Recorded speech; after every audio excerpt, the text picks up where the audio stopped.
Hi guys, I've been wanting to make this video um, and somebody left a comment and I was talking about the internal dialogue in your head, and you might be in company with other people and you may be having like slight paranoia about what that person is thinking about you, those kind of thoughts. And someone left a comment and they were saying that when they're in a situation like that, they remember to tune in to what is actually happening. So, whenever you're out in public, or even if you're by yourself and you're having paranoid thoughts about yourself, or you're in this story about how your life is going, and I've done this and I've done that, and it's not worked out, in this kind of a story about your life, remind yourself to ask yourself, hang on, what is actually happening? Like, what is the taking a bit of a objective view on reality? And you may find that what is actually happening is you may be just eating your breakfast. Well, okay, I'm going to enjoy my breakfast. Breathe. So if you're in conversation or you're having those kind of thoughts, by just asking yourself that, what is actually happening, you'll be able to tune in to, I guess you're tuning in to the now, but it's hard for me to put across, but it's the simple things in life. Simplicity, tuning into the simplicity of things can really help to liberate you, because we get caught up in these complexities within us that we forget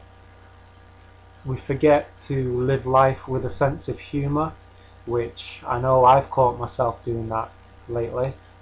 I had to stop myself a few days ago, and I had to stop myself and say, stop being a grumpy so and so.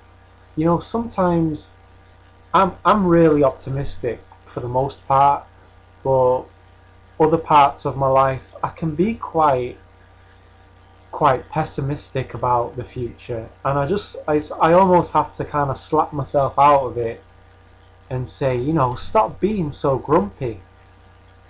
They say that the more we think about what we don't want, the more of that we'll get. So we have to start thinking more about, okay, what do I want? I'm not going to dwell on what I don't want to happen. And part of that as well is learning to embrace the unknown, uncertainty.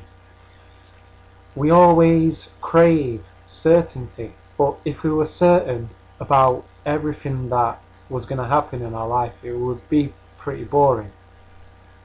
So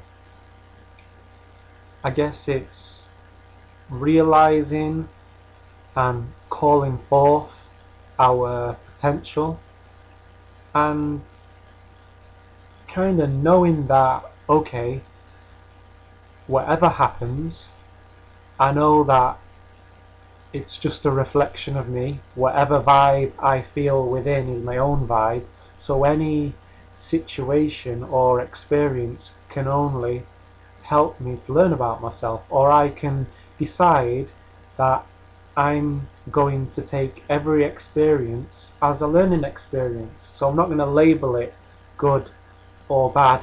It's just an experience. And also not getting so self-involved that you forget that, okay, there are other people out there, and that person may be having a real bad day, and if you're going through hard times where you're not quite happy with your situation or whatever it is, what's helped me in the past is to random acts of kindness towards other people. And that could be just, I go into work and I offer to make someone a cup of tea, just saying, hi, how's it going, do you want a cup of tea? That kind of thing. I think that might be a British thing over here in the UK. Over here in the UK, we like make each other tea.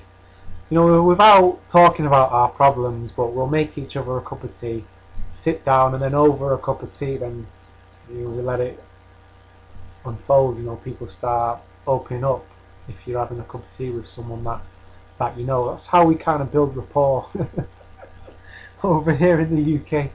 I don't know how it is we got so famous for tea. I like green tea myself. It's a bit of an acquired taste, green tea. Kind of helps me to feel grounded. And that's another thing, you know, tuning into what is actually happening, you know, helps you to be grounded. You know, this moment, the simplicity of, you know, nature just goes on. I'm looking out the window now, and you know, birds are just going by, just doing what they're doing. You know, we could have so much going on in our head, but when you observe nature, you know, nature's just doing what it's doing, and it's that simplicity of nature. Nature always adapts to what is happening now. It always responds. That's it. Being responsive, not reactive.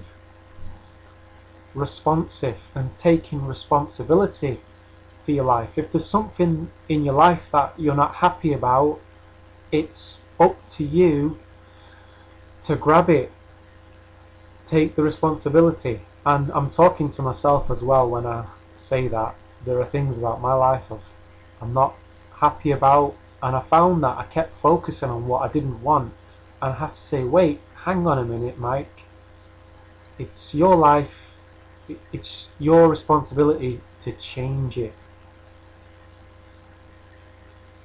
And just with that realization, I kind of got the enthusiasm to actually change it and think, right, okay, I'm going to start being more optimistic. I'm going to start having more of a sense of humor about life, and a bit of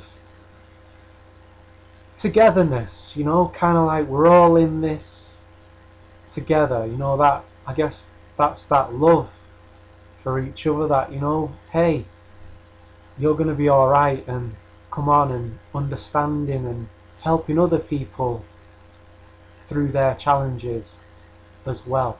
So I guess what I'm getting at is I've been a little bit self-absorbed. Sometimes we can overanalyze life, and there is an intelligence there. There's that quiet voice within you that knows what you need right now. It knows what the right action to take is. And I've had to learn to kind of stop being a spoilt brat. What do I mean by that?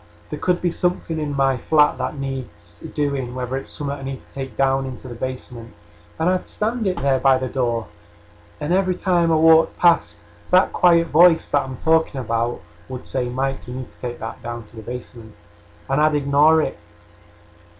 It's like, and I read somewhere, it's like, when are we going to stop being a spoiled brat and just attending to what needs to be done, like the farmer attending to the farm and sowing seeds.